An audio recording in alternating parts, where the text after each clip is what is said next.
салом дӯстон, хабарҳои охир дар бораи дастаи Барселона ба ғайр аз ҷанҷоли ду президенти ҳозира ва қаблӣ чунин аст. Пьяничро аз Ювентус 7 миллион евро ҷудо дорад. Лидери нави даста аз миёни Брейтвейт ва Коутино интихоб мешавад. Реки пуш то охир бо Куман мубориза бурда дар ҳаят мавқеъ пайдо карданӣ аст. Футболбози ҷавон варианти ба иҷора рафтанро рад кард. Барселона ба Умтити ултиматум гузошт. Акнун дар бораи ин хабарҳо пурратар маълумот медиҳем. дар ягон ҷо баъз рӯшнед мо бошад сар мекунем.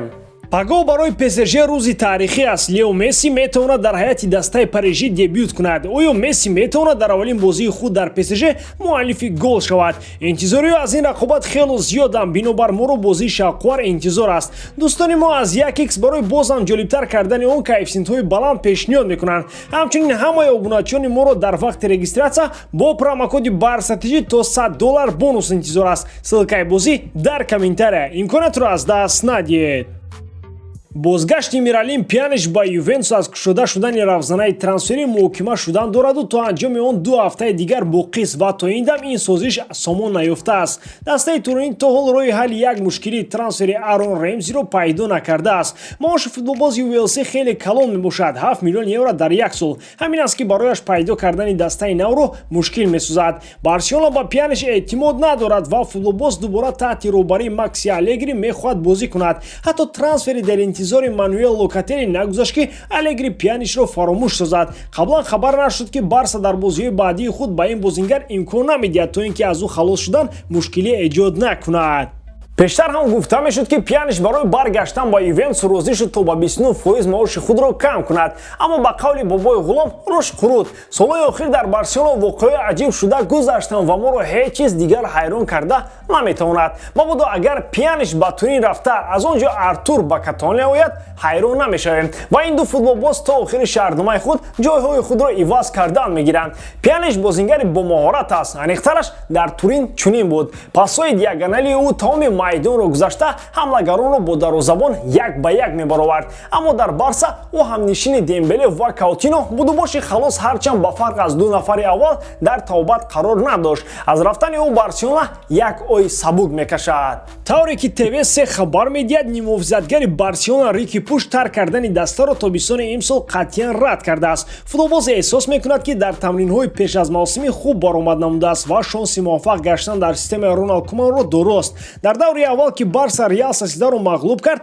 Пуш дар ҳаяти даста бозӣ накард. мавсими гузашта Пуш бо тамоми нерӯ ва ҳастӣ кӯшиш ба харҷ медод ки арзандаи дақиқаҳои ангуштшумор таҳти роҳбарии Куман бошад, зеро дар мавсими гузашта ҳамагӣ 581 дақиқа дар маҷмӯъ бозӣ кардааст. дар чунин рӯзҳои сахт аз даст додани Рики Пуш кори оқилона нест. ӯ маоши зиёд надошта бошад ки аз бараш бигзаранд. фарзанди угай ҳам нест, ҳарчанд ба Ван Перси сахт монандӣ дорад. тарбиятгирандаи клуб мебошад ва шояд вориси футболбозони нотакрори Барселона шавад. ҳар қадаре ки Куман якравӣ мекунад, Пуч аз ӯ монданӣ нест ва ин метавонад ба зарари бозингари ҷавон бошад. агар ба иҷора рафта таҷриба гирад, ба ин чӣ назар доред дӯстон? ҳатман фикрҳои худро дар ин бора дар комментария нависед. мавқеи нимувизатгар Филиппи Коутино дар Барселона беҳтар гашт. мувофиқи Мундо Депортиво футболбоз новобаста аз он ки музди меҳнаташ хеле гарон аст, то бистони имсол фурӯхта намешавад. ба замми ин Барселона ба футболбози бразилӣ Рақами 10ро ки аз Месси мерос мондааст пешниҳод доранд. Коутино на он қадар хоҳиши гирифтани ин рақамро дорад, чаро ки тавони таҳаммули фишори зиёдатиро надорад, вале ин имкониятро рад ҳам накардааст. Куман бошад кӯшиш ба харҷ дорад ки дастаро гирди ин нимувизатгари хатти ҳамла бунёд кунад ва Коутино мағзи асосии даста қарор диҳад, зеро баъд аз рафтани Лео Месси ӯ худро дар майдон озодтар эҳсос хоҳад кард.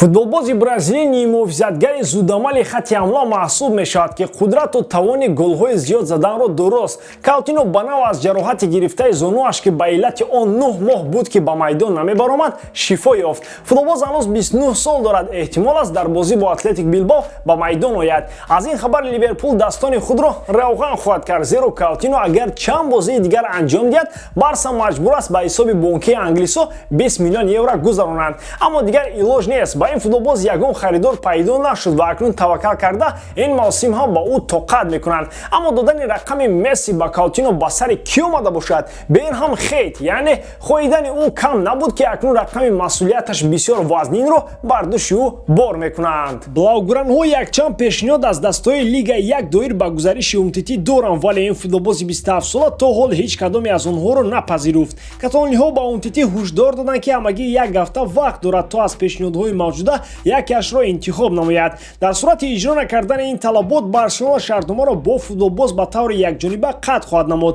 Ҳатто ба ин нигоҳ накарда ки футболбоз метавонад ба суд шикоят кунад. Пештар хабар медоданд ки ба хизмати ҳимоятгари француз дастаи Лион аз ватанаш ниёз дорад. Чӣ гуна ки нашрияи спорти католонӣ хабар медиҳад, агар Барселона шартномаро бо Самуэл Умтити қатъ намояд, ҳеҷ гуна таҳриме аз ҷониби УЕФА ба даста таҳдид нахоҳад кард. Гап сари он аст ки аз муҳлати муҳофизати бозингар аз ҷониби УЕФА танҳо 3 соли аввали шартнома амал мекард. УМТТ яке аз бозингаронест ки Барселона мехоҳад аз онҳо халос шавад, то ки хароҷот дар маоши футболбозон ихтисор гардад. Барса аллакай роҳҳои қатъи шартномаро бо УМТТ омӯхтан дорад, вале ӯ ҷои гармашро хунук карданӣ нест, зеро дар як ҳафта 212 000 фунт стерлинг маош дораду як тини зардак маошашро кам карданӣ нест. Дар охир ба вазъияти ду бозингари ҷавони даста Педри ва Ансу Фати як назар меандозем. Таври Фабрицио Романо хабар медиҳад, баъд аз анҷоми мавсими трансферҳои тобистона Барселона диққаташро барои тамдид кардани шартномаҳо байни Педри ва Ансу Фати қарор медиҳад. Созишномаҳои ҳардуи бозингарон дар соли 2022 хотима меёбад. Мувофиқи ҳисоботҳои гузашта Барса тасмим гирифтааст ки музди меҳнати ин ду футболбози ҷавону умедбахшро зиёдтар намуда ба онҳо созишномаҳои дарозтар пешкаш намояд. Вале то ҳол муайян нагардидааст ки Барса чӣ тавр имкони тамдиди шартномаҳои Педри ва Ансу Фатиро пайдо мекунад. ғайр аз ин Барса маҷбур гардид ки легендаи худ Лео Мессиро аз даст диҳад, зеро имкони пардохти музди меҳнати бузурги ӯро надоштанд. модоме ки Барса дар қарз ғута мезанад, метавон тахмин кард ки аз ҳама роҳи одилонаи ҳама гуна шартномаҳоро давом додан танҳо баъд аз пардохти қарзу қаволҳо имконпазир мегардад. ба ҳамин тамом дӯстон, дар ҳама ҳолат Барселонаро дӯст доред ва канали Барса ТВ-ро дастгирӣ кунед. дастгирии шумо пешравии мо. Бо шумо буд Муҳаммад Гаиров. Хай дар паноҳи Аллоҳ.